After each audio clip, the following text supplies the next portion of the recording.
students. Welcome back in the history class of 6th standard. Today we are going to continue with the lesson number 7 of history, Mahavir and Buddha, great preachers, Jainism and Buddhism. Students, till now we had discussed the teachings of Mahavir, Jain sects, spread of Jainism and decline of Jainism. So, before we proceed further, I would like to take feedback of the previous topic through some questions. So, the first question is, name the three Ratna of Jainism. Number second, what were the teachings of Lord Mahavir? Number third, where was the first council of Jainism held? Number four, what were the causes of the decline of Jainism? So students, I hope you all are capable to answer all these questions. Students, in today's class, we will learn about a new religion, Buddhism, founded by Gautam Buddha. We will learn about his early life and his teachings. Now students, let's have a look on the important terms related to today's class. First term is enlightenment. Attain knowledge of the ultimate truth. Number second, moksha. Freedom from the cycle of birth, death and rebirth. Number third, nirvana. Freedom from worldly desires and suffering. Now students, let's start reading of the lesson. Buddhism. Buddhism was founded by Gautam Buddha 563 to 483 BC in India about 2500 years ago. He did not stick to the strict rules of religion, but advocated the middle path that made Buddhism popular among the common masses. So students, who was the founder of Buddhism? Gautam Buddha, about 2500 years ago.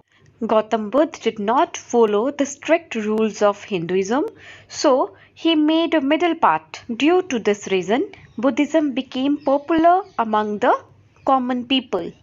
Now, let's read early life of Mahatma Buddha. The real name of the Buddha was Siddhartha Gautam.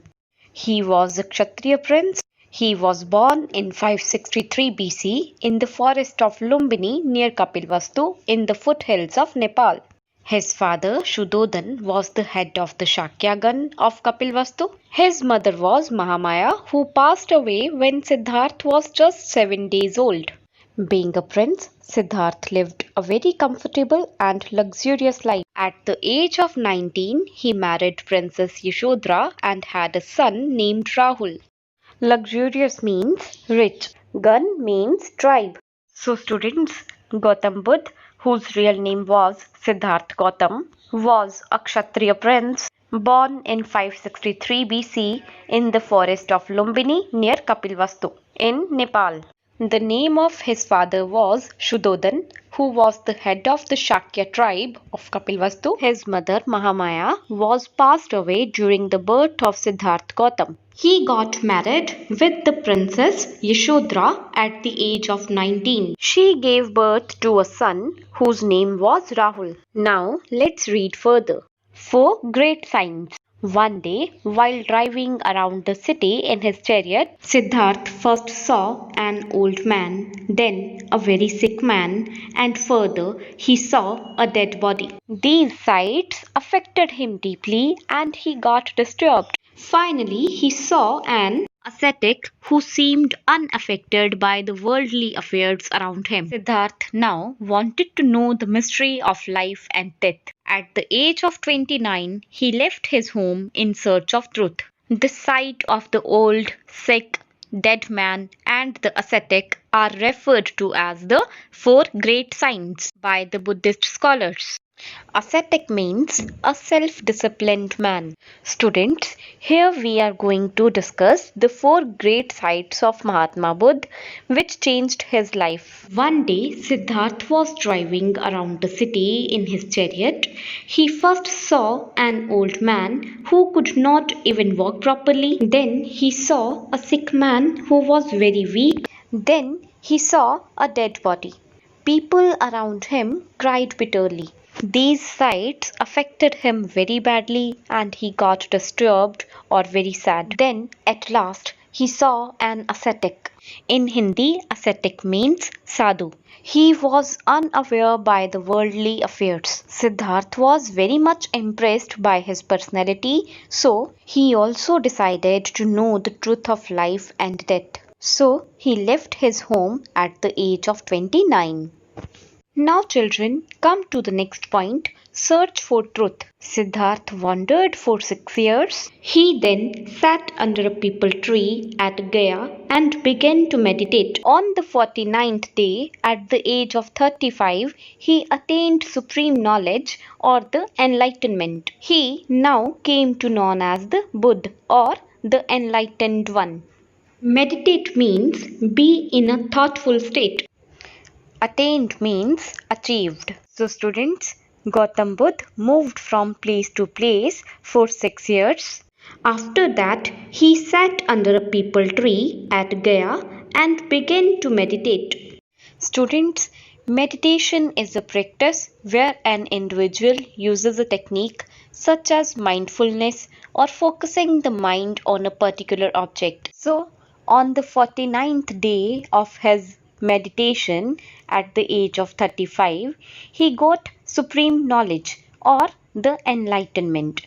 Then he came to be known as the Buddha or the enlightened one. Now, children, let's read further. For the next 45 years, Gautam Buddha dedicated his life to the service of people. The peepal tree under which he attained supreme knowledge came to be known as the tree of wisdom or the Bodhi Vriksha. He delivered his first sermon at Sarnath near Varanasi.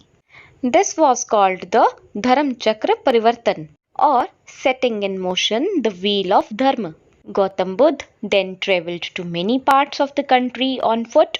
He died at the age of 80 in 483 BC at Kushinagar in Uttar Pradesh. So, wisdom means intelligence, sermon means religious teaching. So, students, after the attainment of enlightenment, Gautam Buddha spent his life in the service of people for the next 45 years.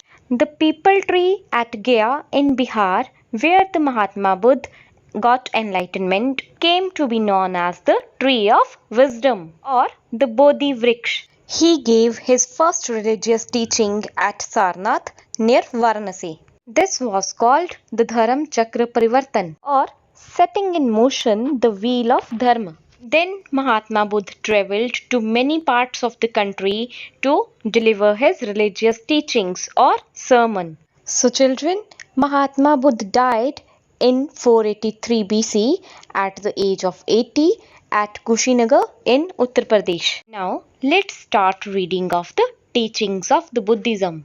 The main teachings of Buddhism are contained in the Four Noble Truths and the Eightfold Path.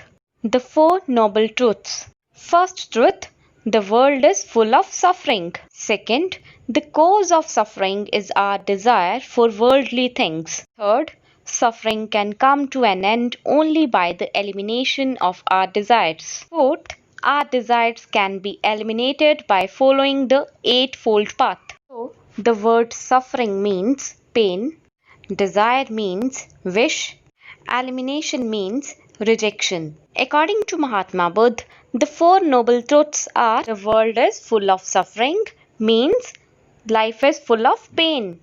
Pain like birth, death, illness, old age, separation from what one loves, stuck with what one hates. The cause of this pain is our wishes. This pain can come to an end only by the rejection of our wishes. And the wishes can be removed by following the Eightfold Path given by Mahatma Buddha. So students, see the Eightfold Path given by Mahatma Buddha through which the desires can be removed. These are 8 in number, so due to this reason it is also known as Ashtangik Marg. Gautam Buddha believed that this Eightfold Path led a person to the middle path or the path of balance. By following this path, a man ultimately freed himself from the cycle of birth, death, and rebirth, and finally attained nirvana or moksha. So, the Eightfold Path are right belief, right thought, right speech, right action, right means of livelihood, right effort, right memory, right meditation. Students, according to Buddhism, by following this middle path or the eightfold path, one can attain moksha. The Dharma wheel often used to represent the noble eightfold path. Let's read further. Gautam Buddha condemned animal sacrifices and rituals. He strongly preached ahimsa or non-violence for all living things. Condemned means criticized, ritual means ceremony, sacrifices means offerings. So, the main teaching of Mahatma Buddha was ahimsa or non-violence. He said, all living creatures have soul and they feel pain. So, one should not to harm any living creature.